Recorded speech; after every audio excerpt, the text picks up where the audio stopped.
Ils veulent devenir riches. Ils ne se donnent aucune limite. Ils font des activités illicites. Ils utilisent le mercure qui dégage un gaz polluant. Ils polluent nos eaux. Ils le font au vu et au su de tout le monde. Ils n'ont pas peur de l'autorité. Ils ne reconnaissent même pas la Côte d'Ivoire comme un état de droit. Eux, ce sont les orpailleurs. Et oui, nous avons décidé d'ouvrir le débat sur cette activité qui ne cesse de faire du mal aux différentes populations de Côte d'Ivoire. Mais qui sont-ils? Que font-ils?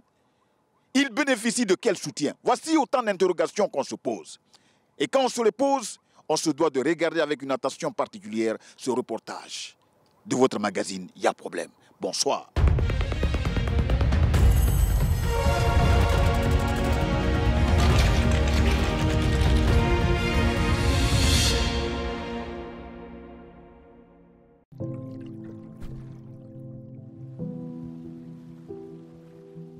Le fleuve Bandama, à perte de vue. Une autre générosité de Dame Nature que bénéficie la Côte d'Ivoire. Avec une longueur totale de 1050 km et son bassin qui couvre 98 500 km². Le Bandama traverse la Côte d'Ivoire du nord au sud. À l'intérieur des cases et maisons qui bordent le fleuve, une centaine de familles autochtones. Des familles qui vivent essentiellement de la pêche et se nourrissent de poissons qui proviennent du Bandama.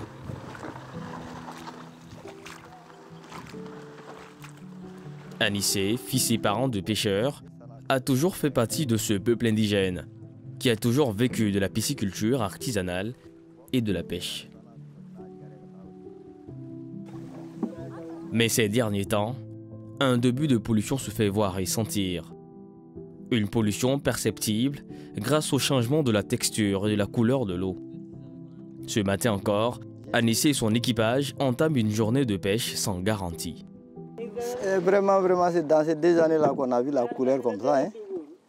L'an 2022, l'an 2023. La couleur est complètement...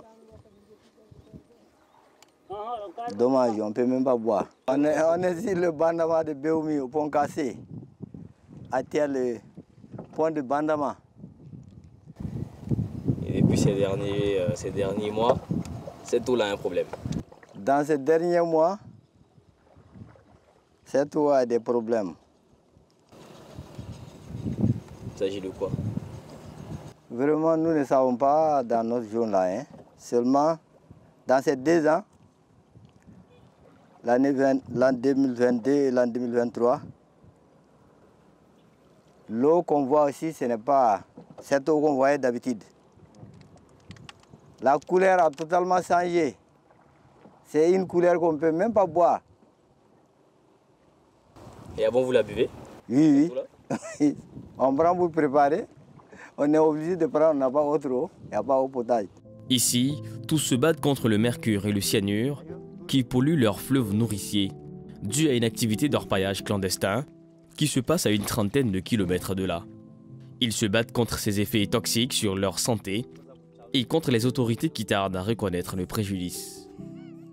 D'autres nous font dire qu'il y a des orpaillages en haut, entre Bodokoro et Béoumi. D'autres nous disent ça, mais nous, on n'a pas vu. Oui. La mortalité des poissons aussi, on n'en a pas vu. Et vous continuez de pêcher dans cette eau-là? Nous continuons de pêcher sur cette eau-là. On est obligé de pêcher.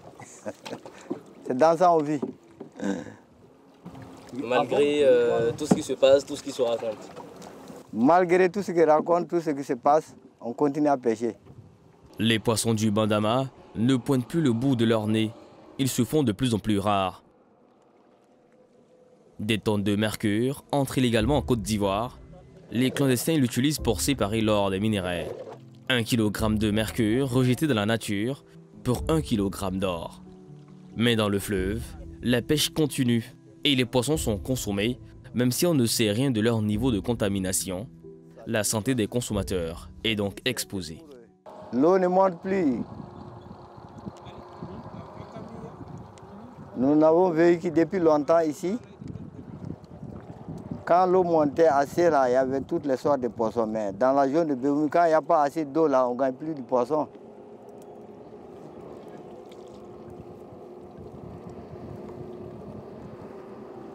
Nous pouvons dire ça. Le poisson est la principale source de protéines animales du consommateur ivoirien, soit 50% et représente entre 15 et 16 kg par an de consommation par habitant. La pêche occupe donc une place importante dans l'économie du pays. Elle génère près de 70 000 emplois directs et fait vivre plus de 400 000 personnes. Nous avons nous-mêmes prélevé 4 poissons du fleuve Bandama. Nous les avons fait passer des analyses au laboratoire du CIEPOL, le Centre ivoirien anti-pollution. Ici, c'est pour l'échantillon de poissons concernant l'analyse matériaux. On fait des prélèvements au niveau de la peau, des bronchies et puis des viscères. C'est les lieux qui sont colonisés par les micro-organismes. Donc, on fait ces prélèvements-là, on met dans de l'eau peptonnée et tamponnée qu'on va incuber à 37 degrés pendant 24 heures.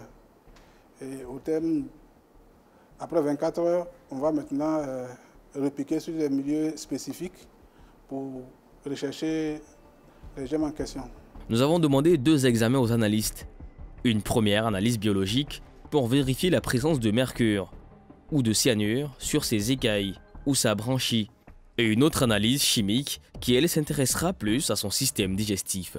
Ici, il a déjà fini de faire les prélèvements qu'il a mis dans l'EPT. Et ces 3 flacons vont être incubés. Donc, on va les prendre pour les mettre à l'étuve.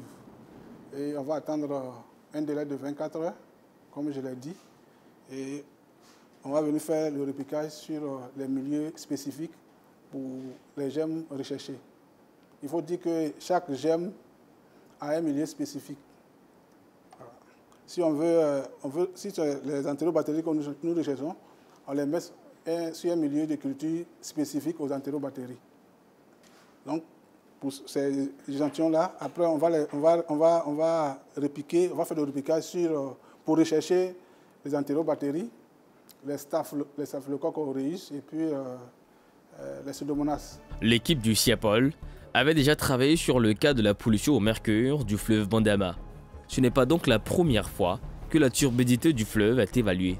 45 échantillons de poissons et crevettes ont été analysés au laboratoire pour quantifier le mercure. S'il y a une activité en amont qui a occasionné la mortalité des poissons, on peut penser que...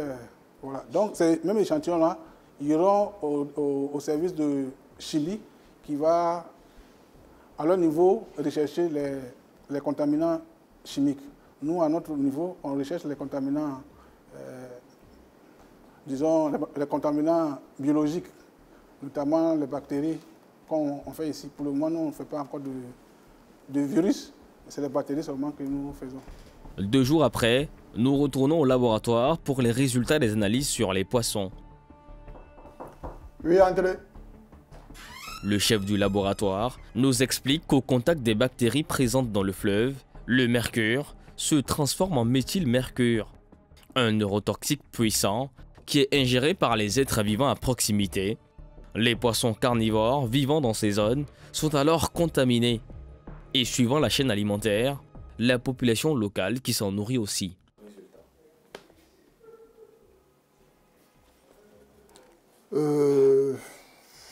D'abord,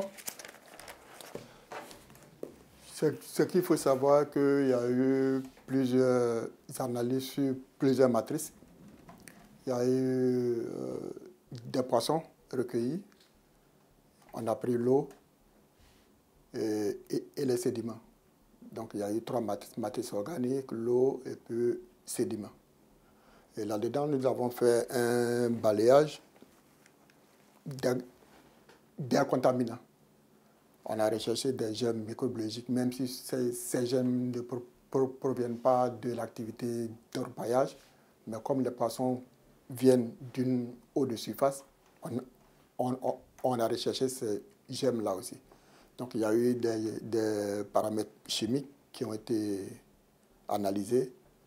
Et les résultats, du coup, les premiers résultats montrent qu'il y a la présence de métaux lourds, la présence de mercure même dans l'eau. Il y a la présence aussi de cyanure dans les sédiments.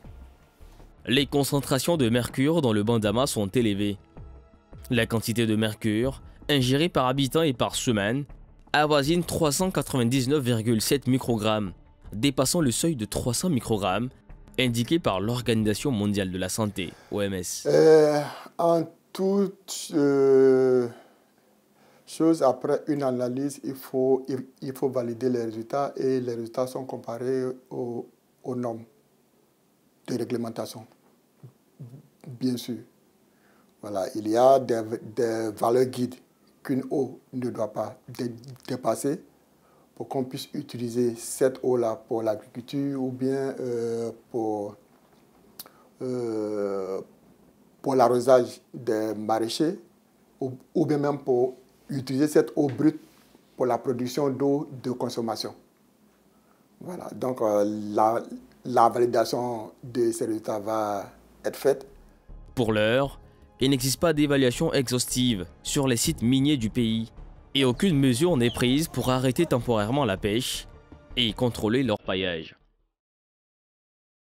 Pourtant, à 5 heures de route d'Abidjan, se passe une exploitation massive du métal jaune, l'or. Nous sommes à Boaké, loin des regards. Nous sommes aventurés sur un site légal d'exploitation qui s'étend à perte de vue. Donc, qu'est-ce qu'il fait? Bon, là, il est en train de piler. Il a pris une pierre qu'on a prise sur le site. Donc, il est en train de piler pour voir s'il y a du minerai dedans. Ça, c'est pour faire les tests. Quand on pile juste, on peut savoir. Oui, on pile juste, on met de l'eau et puis on fait.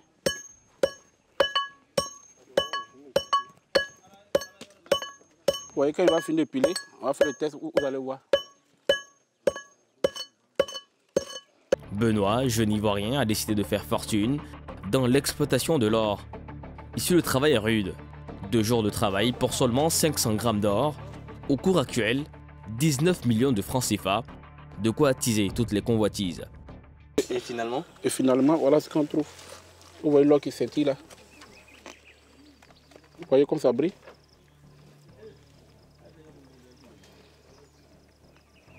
Vous voyez tout ce qui brille là, c'est de l'or. Vous voyez qu'on n'a pas eu besoin d'utiliser du mercure, ni du cyanure. Avec de l'eau, simplement, quand c'est bien traité, on a de l'or. Et là, vous voyez comme ça brille, c'est de l'or pur. Et là, on peut évaluer combien de grammes? Avec ce petit caillou qu'on a pilé, vous voyez qu'on peut avoir facilement 1 gramme. Facilement, c'est des tests. Donc, quand on a fini de faire ce test-là, qu'on est sûr qu'il y a de l'or, on va regrouper tous ces cailloux-là et puis après, maintenant, les mettre dans la machine pour traiter. Même légal, l'exploitation de l'or reste une aventure. Mais Benoît a des concurrents, des clandestins qui, eux, ne respectent pas les normes de protection de l'environnement. C'est à partir d'ici que le mercure ou encore le cyanure entame son chemin vers le fleuve. Avec les clandestins, exploiter de l'or devient risqué. Et mais ceux qui utilisent le mercure, c'est pourquoi alors s'il y a cette méthode tellement simple? Ah, c'est pourquoi nous on se pose la question. Pourquoi ils utilisent le mercure? Pourquoi ils utilisent le cyanure? Parce que nous, avec nos méthodes, on a déjà l'or qui est là. Avec ça, on a de l'or brut. On n'a pas besoin d'utiliser. Je me pose même la question, pourquoi les gens utilisent le cyanure? Pourquoi ils utilisent le mercure? Bon, c'est une question que donc c'est des questions dans vos séances de sensibilisation ou leur... Et nous, on condamne cela. Et nous, on condamne cela. On condamne l'utilisation du mercure parce que c'est néfaste pour l'environnement. Et c'est très dangereux pour la population.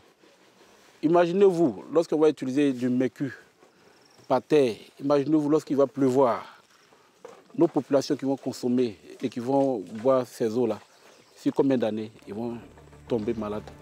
Benoît est peu bavard sur cette question. Pour prendre aucun risque, l'homme ne veut même pas en parler.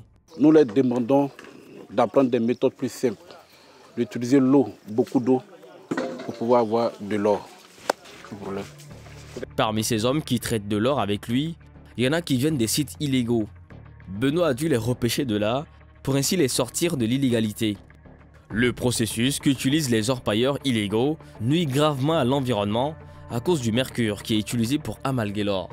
Et c'est ce polluant dangereux qui est exploité dans le fleuve. Lorsque nous arrivions ici, il y avait beaucoup de clandestins autour de nous. C'est d'ailleurs pour cela que nous demandons à l'État de favoriser, de créer les conditions pour que les autorisations soient de plus en plus répétées et qu'on ait plusieurs autorisations dans les localités. Vous voyez, quand nous on venait ici, il y avait plusieurs clandestins et même, je peux dire, des milliers ici. Mais lorsque la légalité est venue s'installer, il est évidemment clair que les clandestins ils vont partir d'eux-mêmes. Et c'est ce qui arrive aujourd'hui. Aujourd'hui, il n'y a plus de clandestins. Parce qu'ils savent qu'il y a une société qui est légalement constituée, qui est là, qui est en exercice. Et nous payons cher. Et nous dépensons beaucoup d'énergie pour être là. Donc nous, on ne va pas permettre à ce que celui qui ne dépose pas, c'est vrai qu'il n'a pas d'autorisation, puisse se mettre à côté de nous pour travailler. Actuellement, l'orpaillage légal à Boaké emploie près de 500 personnes pour une extraction de 1 à 2 tonnes par an, alors que la production illégale avoisinerait les 10 tonnes d'or par an pour 15 000 orpailleurs clandestins, d'après des études menées par les géologues experts de la ville.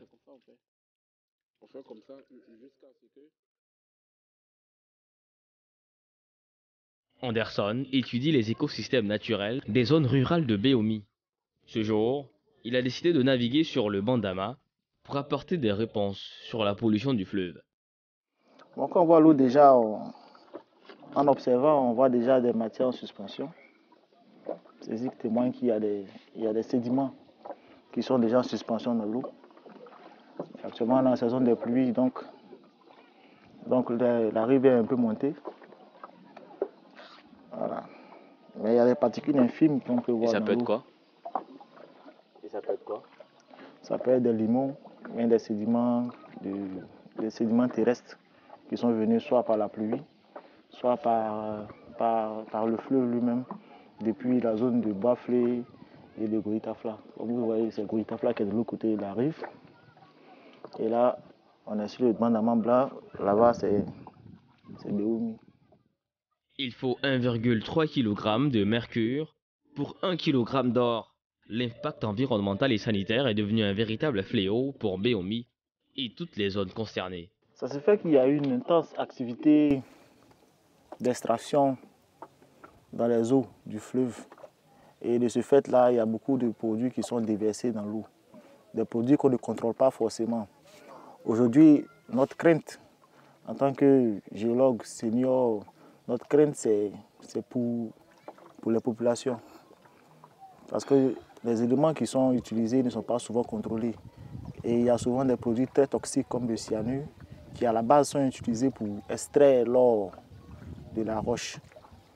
Mais qui sont aussi des fois utilisés aussi par certains pêcheurs pour faire des grandes pêches. Mais là, on parle de pêche à vraiment grande échelle. Parce que le cyanure, à petite dose, endort les poissons. Donc, il devient facile à capturer. Mais quand le cyanure est déversé dans les eaux de consommation, et notamment dans des fleuves comme ça, et que ce n'est pas contrôlé, on ne peut pas savoir quelle dose qui a été injectée dans l'eau et par qui.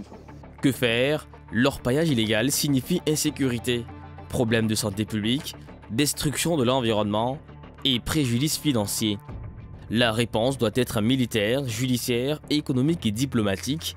Aujourd'hui, toutes les conditions ne sont pas réunies. Le Vé-Baoulé, territoire mythique en plein centre de la Côte d'Ivoire, recèle à la fois l'or vert et l'or jaune. Près de 80% de sa surface est couverte de forêts et son sous-sol aurait un potentiel aurifère estimé à plus de 300 tonnes. La zone attire même des sociétés d'exploitation étrangères comme Dinacor, une entreprise qui produit de l'or dans le cadre d'opérations de traitement de minerais. Et les teneurs en minerais, les teneurs en or sont très élevées comparativement aux teneurs que l'on peut trouver dans les pays voisins. Donc c'est un point de vue technique, c'est intéressant. Et puis il faut savoir que ce 35% du bériméen couvre toute la superficie du pays. Donc la ressource est abondante d'est en ouest, du nord au sud. Et puis nous, notre objectif là étant d'exploiter le minerai aurifère, ça nous présente un champ d'action qui est très large. L'utilisation du mercure dans l'exploitation aurifère en forêt tropicale pose aussi de graves problèmes de santé publique pour les populations indigènes qui consomment beaucoup de poissons contaminés par les sites d'orpaillage. Un mot toxique, dangereux. Mais là, je suis rendu à 2 mots. Et c'est encore le temps de voir aux mesures, d'implanter les mesures palliatives à l'usage de ces produits, puisque, comme je l'ai mentionné, l'industrie est très jeune en Côte d'Ivoire et les effets néfastes qu'on constate dans d'autres pays ne sont pas encore implantés de façon dramatique au pays. Donc, notre intervention se situe aussi à ce niveau environnemental, à ce niveau social, afin de mettre fin à l'usage du mercure, qui est vraiment un outil facile pour procéder à la purification, à l'enrichissement des opérateurs. Malgré l'interdiction du mercure, pour un nombre croissant d'usages, le taux de mercure dans les poissons, révélateur de pollution, ne cesse de croître, atteignant des seuils très préoccupants chez de nombreux mammifères marins et aussi dans le sol. L'orpaillage a débuté autour de 2003, 2004, mais à petite échelle, ça s'est accéléré tranquillement, mais on n'est pas encore là dans la même dynamique que les pays voisins qui utilisent ces méthodes depuis 30-40 ans. Donc, c'est encore un temps d'intervenir parce que le mercure est un métal lourd dont la présence est pérenne. Il ne sera pas métabolisé. S'il est déposé dans un marigot sur les terres, il est là pour des centaines, voire des milliers d'années. Si vous êtes un grand consommateur de poissons, le mercure, la façon de se transmettre, de contaminer les tissus humains, c'est par l'alimentation et c'est par la concentration du mercure dans la chaîne alimentaire. Ce sont les micro-organismes qui vont en prendre possession pour le transformer en mercure organique. Et puis, c'est surtout la chair des poissons qui est extrêmement contaminée par la suite. On pourrait développer sur la qualité, justement, des poissons là, de la rivière Bandama, du fleuve Bandama ou du lac Kossou. C'est à vérifier. La consommation quotidienne de poissons est, à mon avis, à proscrire. C'est un avis personnel, mais quand même, ça mérite une mise en garde et une certaine étude, une certaine analyse et une certaine information des populations à cet égard. Très peu de gens sont sensibilisés à la contamination par le mercure en Côte d'Ivoire. Mais pourquoi le mercure pose-t-il autant de problèmes? Le mercure est en fait un métal lourd qui peut perdurer dans l'environnement pendant un siècle. Les populations alors se retrouvent exposées sur une dizaine de générations.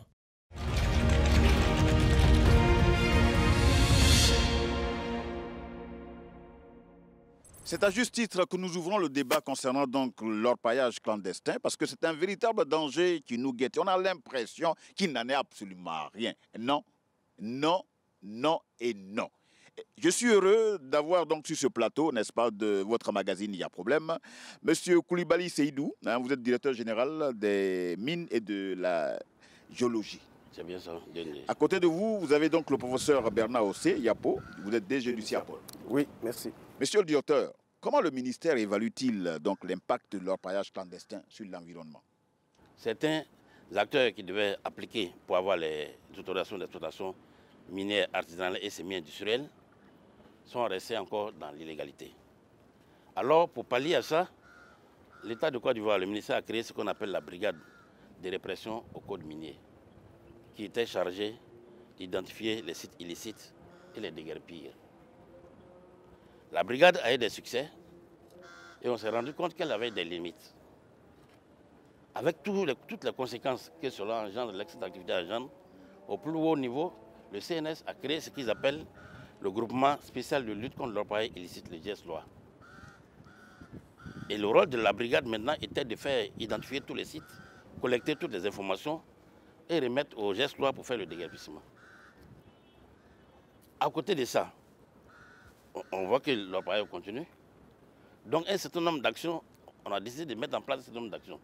Notamment, dans le programme national de la nationale de l'orpaillage, il était prévu d'installer, on a installé 107 comités techniques locaux qui avaient la charge en région de veiller sur les sites qui ont été déguerpis, les sites recolonisés. Prendre l'information et remonter pour que ces sites soient traités. Malheureusement, ces comités n'ont pas fonctionné. On a pris la mesure qu'ils n'ont pas fonctionné, on a décidé de les réactiver. Et ces comités auront le rôle, quand il y a un site qui est recolonisé, de faire monter l'information pour que la BRICSEM fasse voler le drone et les faire traiter par le groupe, la GES-Loi. L'une des actions aussi que le ministère compte faire, c'est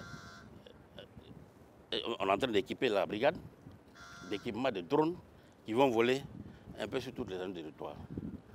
Ils ont la cartographie des sites autorisés. Et à partir de ces vols, on va identifier les sites qui sont illégaux.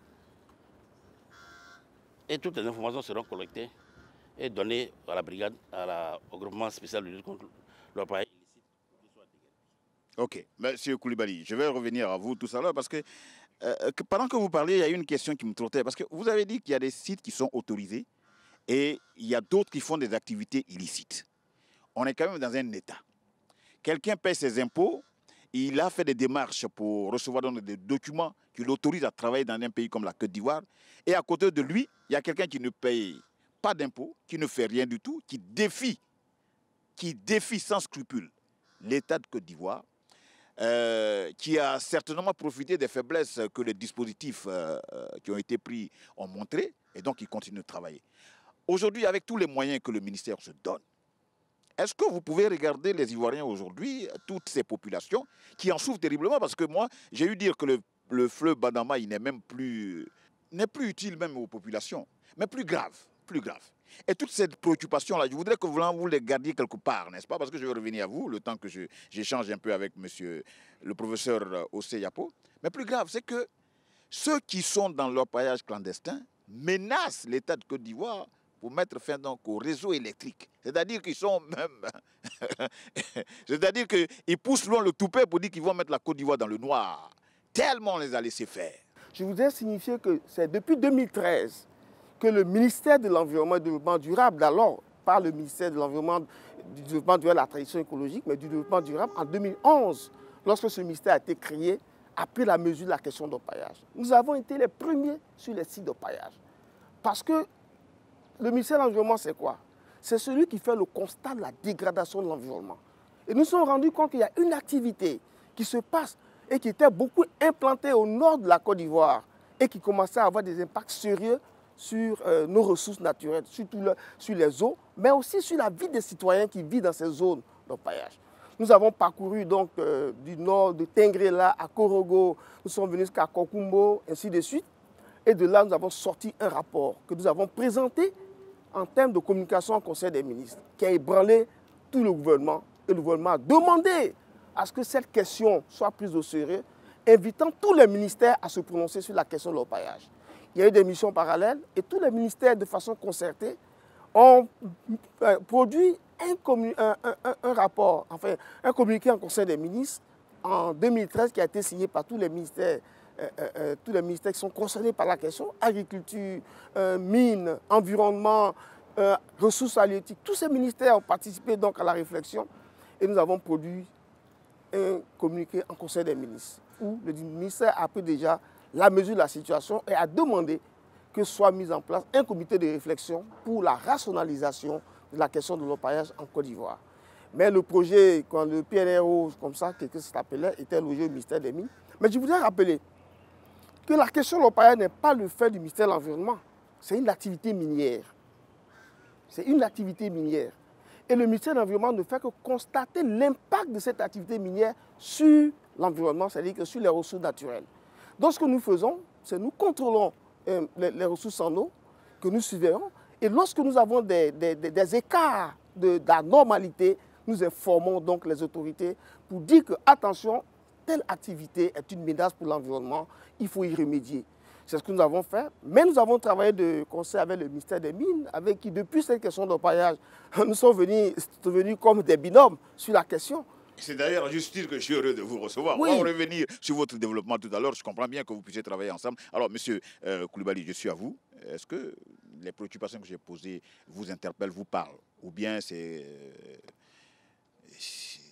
pas vrai ce que j'ai dit? Je voudrais d'abord indiquer que l'information que nous avons donnée relativement à dire qu'il menace de couper l'électricité Nous n'avons pas cette information encore, bien que nous soyons le ministre des Mines, du Pétrole et de l'Énergie.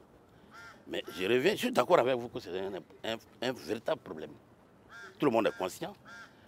Comme l'a indiqué le professeur, depuis 2013, nous traitons ce problème et nous prenons des mesures au fur et à mesure pour adapter à la situation. Vous voyez, aujourd'hui, qu'est-ce qui se passe? L'orpaillage s'adapte à la situation de répression. Ils se sont adaptés à la situation quand il y avait la BRICSIEM. Après, quand on a créé le GES-3, ils se sont adaptés. Qu'est-ce qu'ils font aujourd'hui? Ils orpaillent la nuit. La nuit, sachant que le groupement de lutte spécial contre l'orpaillage illicite ne connaît pas le terrain, parce que c'est perforé un peu partout, pour prendre le risque, la nuit, d'aller sur le terrain. Ils orpaillent la nuit et ils sortent très tôt le matin. Pour vous dire, nous avons mené une étude, quand le ministre Sanvo a pris les rênes de ce département, pour comprendre le phénomène de l'orpaillage illicite. On s'est rendu compte que 99% des orpailleurs illégaux s'installent avec la complicité des parents. Et moins de 1% s'installent de façon rebelle. Comment le mécanisme, je vais vous expliquer un peu le mécanisme de mise en place de l'orpaillage. L'orpaillage, quand il arrive de deux manières pour identifier le site. Soit il y a un enfant du village, ou bien un notable du village, que son grand-père lui a dit qu'il y a de l'or quelque part. Et il va chercher l'orpailleur pour venir faire les tests. Ou alors, l'orpailleur, il a travaillé dans les environs, il vient voir le propriétaire terrien pour dire qu'il veut faire les tests. Et quand il faut faire les tests, une fois que le test est bon, il paie de l'argent au propriétaire terrien qu'ils appellent les pas d'entrée pour développer l'activité de la prospection et de la recherche. C'est en ce moment où vous voyez de nombreux massas, les personnes descendent dans le village. Et descendent dans le village et les villageois qui sont leurs tuteurs pendant la phase de recherche.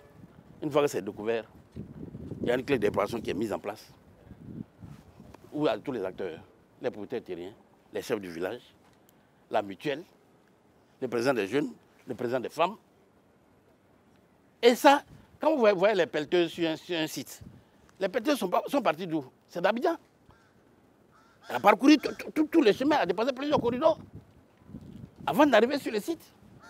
C'est au vu aussi de tout le monde. L'orpaillage illégal aujourd'hui n'est plus clandestin. Vous allez à l'intérieur du pays, vous allez voir, tout le monde fait l'orpaillage. Et le ministère, le 8 décembre dernier, dans l'une de nos approches, on a une séance de travail avec la Chambre des Rois à Yamoussoukro.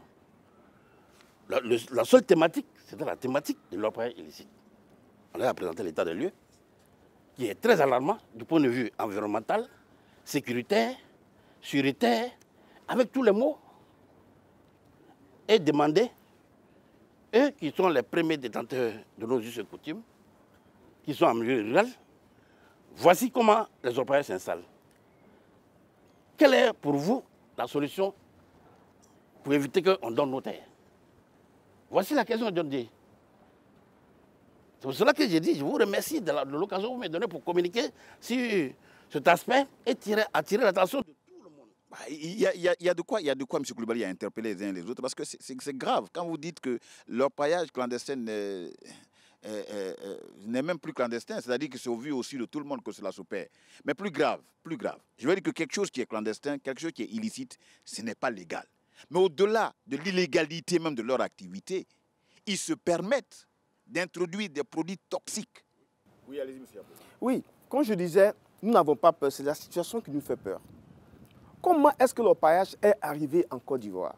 Je disais que par le passé, dans la tradition, nos parents avaient des lingots d'or. Il y a de l'or de famille.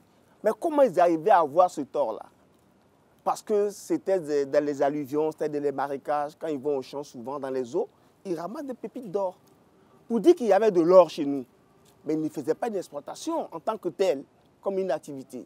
Mais comment est-ce que l'orpaillage est arrivé? L'un des facteurs importants, c'est le coût de l'or. Peut-être que le DG des mines me le dira.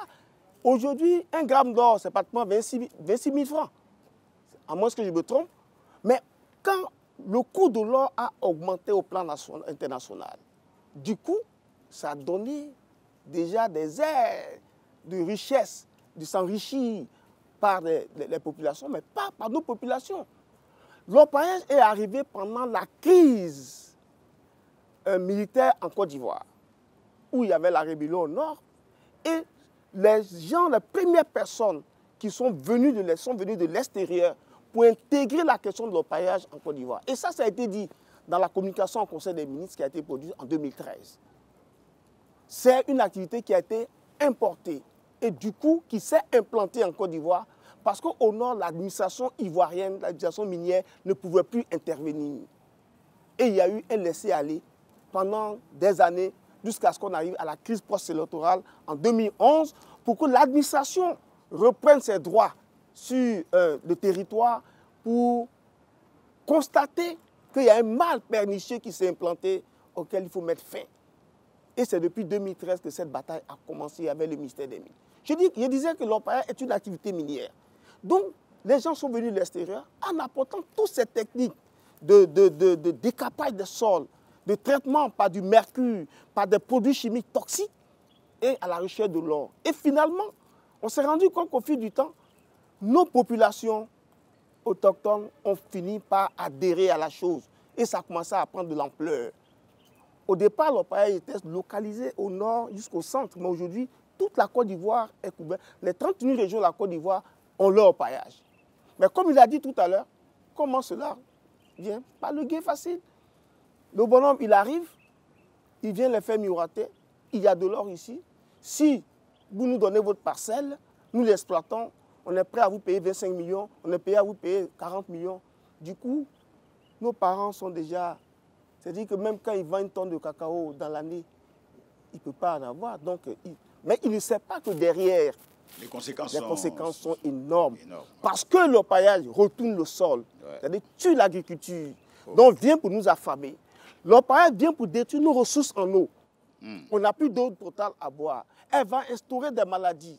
À la longue, soit des cancers. Et c'est la santé des populations. La santé des populations, mais pas des populations seules. Nous tous. Oui, vous faites partie de la population. Nous, au niveau du Siapol, lorsque nous avons fait l'inventaire depuis le nord, on est arrivé à Yamoussoukro. Par curiosité, nous sommes allés acheter du poisson du lac de Kossou sur le marché de Yamoussoukro. Et nous sommes venus pour une question de curiosité, d'analyser pour voir est-ce que les ressources halieutiques ne sont pas impactées déjà par cet orpaillage. Parce que la zone de prédilection du mercure qui est dégagée, c'est les eaux dans les sédiments et la contamination des poissons. On s'est posé la question de savoir est-ce que ça n'a pas commencé. Effectivement, les résultats scientifiques nous l'ont montré. On était déjà à des teneurs de 0,5 microgrammes par gramme au niveau de la concentration de ce mercure qui a déjà transité dans les chairs des poissons. C'est ce qui a alarmé. Et nous avons donc voulu que cette question sanitaire soit plus... Vous voyez bien, M. Yapo, c'est que vous êtes concerné, vous, le Siapol, parce que tout ce qui touche à l'environnement vous concerne. Mais je vous le dis, et la santé des populations est menacée. C'est parce que ça me concerne effectivement que j'articule les mots et pour donner les détails. Parce que le poisson de Kossou, ce n'est pas là que se passait l'orpaillage, mais sur le Banama. Vous voyez, toute l'eau, tout ce qui est drainé arrive jusqu'à même Abidjan. Où se trouve l'embouchure de tous ces fleuves qui drainent toute la Côte d'Ivoire, du nord jusqu'à... Donc même la lagune peut être impactée. Donc ça veut dire que l'impact de l'orpaillage, depuis les points d'orpaillage, peut se répercuter jusqu'à Abidjan, mais dans la lagune Ébouillé. Mais où est-ce que nous prenons les poissons que nous mangeons? Le danger est réel, là. M. Coulibaly. On va aller dans cette dernière ligne droite de cette émission sur quelques pistes de solutions. Quelles sont les dispositions que votre ministère prend, n'est-ce pas, pour sécuriser donc les zones minières? Parce qu'il y en a qui font des activités légales. Eux, ils ont besoin d'avoir une sécurité de l'État de Côte d'Ivoire. Vous avez identifié les maux dont souffre donc ce type d'activité. Aujourd'hui, vous connaissez ceux qui nous empêchent de dormir, ceux qui empêchent les autres de faire leur activité. Vous faites quoi? Qu'est-ce que vous pouvez leur dire aujourd'hui pour les rassurer? Et qu'est-ce que vous pouvez dire aux populations? Que désormais, ça ne va plus se passer comme ça se passait il y a quelques années. Merci John Dié. Avant d'aller sur les pistes de solutions, je voudrais rappeler un peu l'historique de cette activité minière en Côte d'Ivoire. L'activité minière en Côte d'Ivoire, des années 60, cette activité existait déjà. Mais ça se faisait pendant les moments de soudure, les moments de saison. Et localisé dans certaines régions comme le Yowere, Kokumbo, Zaïbo à l'ouest Ce n'était pas sur tout l'état de la Côte d'Ivoire. En 1980, avec la chute de nos matières premières, l'orpaillage a pris une autre forme. Une autre forme, et ça gagne du regain. En 1902, on assiste à une autre forme d'orpaillage avec la présence des métaux, des détecteurs métaux, les produits chimiques, l'utilisation de l'explosif, dans le cadre d'extraire le minerai, extraire l'or dans le minerai. À partir de 2008, le prix de l'or est passé de 3 500 à 18 000. Aujourd'hui, le prix de l'or à l'international, il est de 45 000, mais Beauchamp, 35 000. Donc, les raisons de la persistance de cette activité sont les suivantes. La Côte d'Ivoire, l'or se trouve partout en Côte d'Ivoire. Nous, on le dit, nous les acteurs du secteur minier, la Côte d'Ivoire dispose plus d'or que nos pays voisins. La roche mère encaissante de l'orpaillage s'appelle la roche verte, le birimier. Nous, on dispose de 35% de cette roche, pendant que le Ghana dispose de 19%, le Mali 20%, le Sénégal 3%. Mais tout cela produit plus d'or que nous. Mais c'est la volonté du premier président de la République de bâtir ce pays sur l'agriculture. Et ça a été une bonne vision. Ceux qui ont commencé par l'activité minière sont comment? Regardons à côté la RDC, la RCA. Ces ressources naturelles, au lieu d'être le bonheur des populations, est devenu le malheur des populations. Mais nous, on n'arrivera pas là en Côte d'Ivoire. Oui, c'est justement pour ça que je voilà. Pourquoi on n'en arrive pas là? Nous avons fait une étude. Oui. On a regardé, on a essayé de comprendre cette activité. Donc, nous avons eu des réponses. Il y a eu des chantiers écoles qui ont été ouverts, 12 chantiers écoles à travers tous les territoires, pour former, jusque-là, on a formé 313 impétrants, de tous les niveaux, du niveau CM2 jusqu'au niveau Bac plus 5, pour faire cette activité. Nous avons accéléré les attributions des autorisations d'exploitation minière, artisanale et semi-industrielle. Si je vous donne, par exemple, en 2002, il y a eu 82 autorisations qui ont été attribuées en activité artisanale et 155. Avec l'arrivée du ministre, il a compris qu'il faut autoriser les gens. De sorte que les logos nous aident à renverser la tendance. Une fois que la tendance est renversée, eux-mêmes vont nous aider à faire la police. Donc, en 2023, là, à partir d'octobre, nous sommes à 227 autorisations signées au niveau de la semi-industrie et 153 au niveau de l'artisanal. Et nous allons atteindre d'ici la fin de l'année les 300 autorisations. Je vais vous donner un exemple, un autre modèle qui a bien marché. On a bénéficié d'un appui de l'Union européenne. On a implémenté au nord, vers la frontière du Mali, le village de Papara, à Tengrela, une école, un centre de formation de l'artisanat minier. Ils ont formé 30 impétrants. Ils ont donné une nouvelle vie à 5 hectares qui avaient été détruits par l'orpaillage. Ça a été refermé, réhabilité avec la terre végétale et les communautés ont exploité ça. Les femmes sont en GVC en train d'exploiter ça. Vous venez d'assister à un débat. Nous avons échangé de façon franche. Nous avons abordé donc les différents sujets. Vous n'êtes pas sans connaître que ce dont nous avons parlé vous concerne, nous concerne. Nous sommes en danger parce que des gens ont décidé de façon délibérée de nous faire mal. Oui, c'est le cas de le dire. Lorsqu'ils ont appris que le kilo de l'or, le prix avait grimpé, ils se sont dit voici l'occasion de se faire beaucoup d'argent. Nous sommes certes 30 millions, mais parmi nous, il y a des gens qui aiment gagner leur vie honnêtement. Et il y en a d'autres qui aiment les raccourcis. Ce sont les orpailleurs clandestins. Ils vont plus loin parce qu'ils n'ont pas encore été menacés. Mes chers orpailleurs, je voulais juste vous rappeler que nous sommes en Côte d'Ivoire. La Côte d'Ivoire est un état de droit. Mais je ne crois pas que ces représentants, ces commis de l'État viennent sur ce plateau, sur une télé qui est sans filtre, prendre des engagements, vu une tournée qui va se faire avec le ministre des Mines, expliquer comment on obtient donc des agréments pour faire cette activité, et ne parler que de la phase théorique et ne pas indiquer la phase pratique. Et la phase pratique ne va pas être du tout bien avec vous. Vous allez être poursuivi jusqu'à votre dernier retranchement. Avec les leviers juridiques, vous allez être attrapé, vous allez être filmé, vous allez être l'objet d'humiliation. si c'est ce que vous cherchez, parce qu'on ne se permet pas de défier un État pour rien. Tuer les populations parce qu'on a envie de gagner de l'argent, vous pouvez le gagner, mais gagnez-le autrement. Mesdames et messieurs, toutes nos excuses, nous avons été trop directs, mais c'est parce que l'heure est grave. Et quand l'heure est grave, on se dit il y a problème pour que des solutions soient trouvées. Bonsoir.